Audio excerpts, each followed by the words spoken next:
اب یہ نگراں سیٹ اپ کا قیام بس عمل میں لانا ہے، اب تھوڑے دن میں اس کا اعلان ہونے والا ہے. کیا آپ کے پاس خبریں، آپ کا تجزیہ کیا کہتا ہے؟ وہ کون سا سیاستدان ہوگا جس کی طرف اب ساری سیاسی جماعتیں اس وقت اشارہ کر رہی ہیں کہ سیاستدان ہی ہونا چاہیے، کسی اور کے لیے جگہ نہیں چھوڑنی چاہیے؟ کیا کہیں گے؟ دیکھیے پاکستان پیپلز پارٹی اور نون لیگ کی جو مقاسمت کی ایک لمبی سٹوری ہے لو ہیٹ ریلیشن شپ کی، اور ان کے جو نیڈ بیسڈ الائنسز ہیں، مصلحت کے تحت بننے والے الائنسز اور ذاتی فائدے کے لیے جو یہ الائنسز بناتے ہیں، اس کو دیکھتے ہوئے میں یہ کہہ سکتا ہوں کہ ان کا کسی نام پہ اتفاق ہونا بہت مشکل ہے. اچھا، اسپیشلی کسی سیاستدان پہ. تو ممکن ہے کسی تھرڈ امپائر نے نام دیے ہوں اور ان کو ایگری کرنا پڑا ہو. میں یہ ذاتی طور پہ سمجھتا ہوں.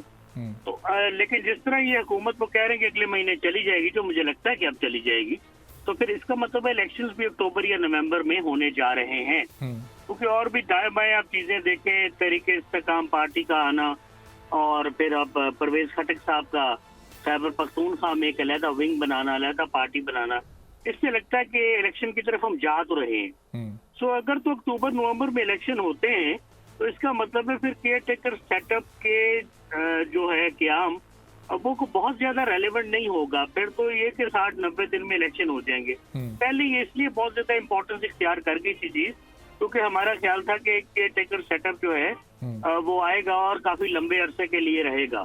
اور پھر کیئر ٹیکر سیٹ اپ کی جو شکل تھی اس کے اوپر بھی ہم مختلف بحث مباحثے میں لگے ہوئے تھے کہ ٹیکنوکریٹک ہوگا، کسی جج کے نیچے ہوگا، کس کے نیچے ہوگا.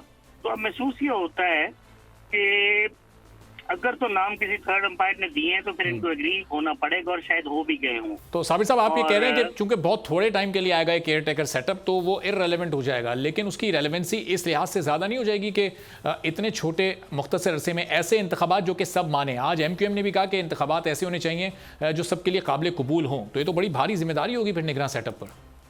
گزارش یہ جی، انتخابات کم از کم پاکستان تحریک انصاف تو نہیں مانے گی جو اس کے ساتھ ہوا ہے.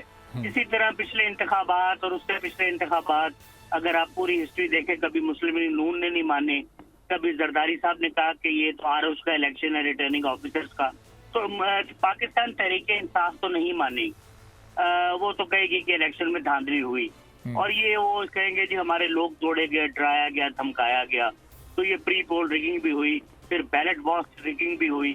تو اگر آپ یہ کہیں کہ سارے مانیں گے، وہ تو کوئی نہیں مانے گا جی. 1970 کے بعد کسی نے کوئی الیکشن نہیں مانا.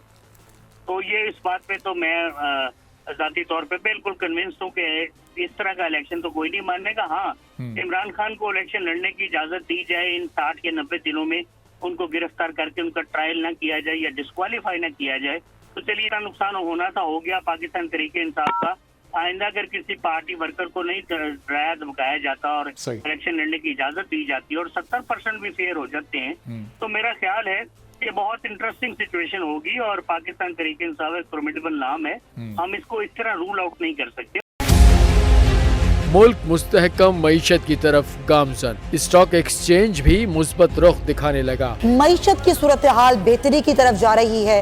ہم آئی ایم ایف کے قرضہ ملنے کے بعد اس صورتحال کو بہتر مزید کیسے کر سکتے ہیں؟ قرض بحالی کے روشن امکان. بول نے نبھائی اپنی صحافتی ذمہ داریاں. مہنگائی سے پریشان عوام کے لیے اٹھائی آواز. رپورٹر اور اقتصادی ماہرین کے سب سے بڑے پینل کے ساتھ بول کی مشن معیشت کی سب سے بڑی ٹرانسمیشن 63% عوام نے دیکھی اپنی اسکرینز پر. اگر 21ویں صدی کی ہم انڈسٹری کی کوئی بات کریں تو اس میں پھر انفارمیشن ٹیکنالوجی جو ہے وہ ٹاپ پر آتی ہے. اپنی روایات کو برقرار رکھتے ہوئے بول عوامی مسائل کو اجاگر کرنے میں سب سے آگے. دیکھیے بول کی اگلی ٹرانسمیشن میں موبائل لون ایپ کا بڑا اسکیم کیسے ہوا بے نقاب. سائبر کرائم سرکل راولپنڈی کی مختلف علاقوں میں کارروائیاں. بلیک میلنگ میں ملوث آن لائن لون ایپس کے 9 ملزمان گرفتار کر لیے گئے ہیں. اگر اس اسکینڈل سے متعلق آپ کے پاس ہیں حقائق تو بنیے بول انویسٹیگیشن کا حصہ. آپ کی شناخت اور تمام تر معلومات خفیہ رکھی جائیں گی، تو بس ہمیں ای میل کریں یا واٹس ایپ کریں 0337 0310 377.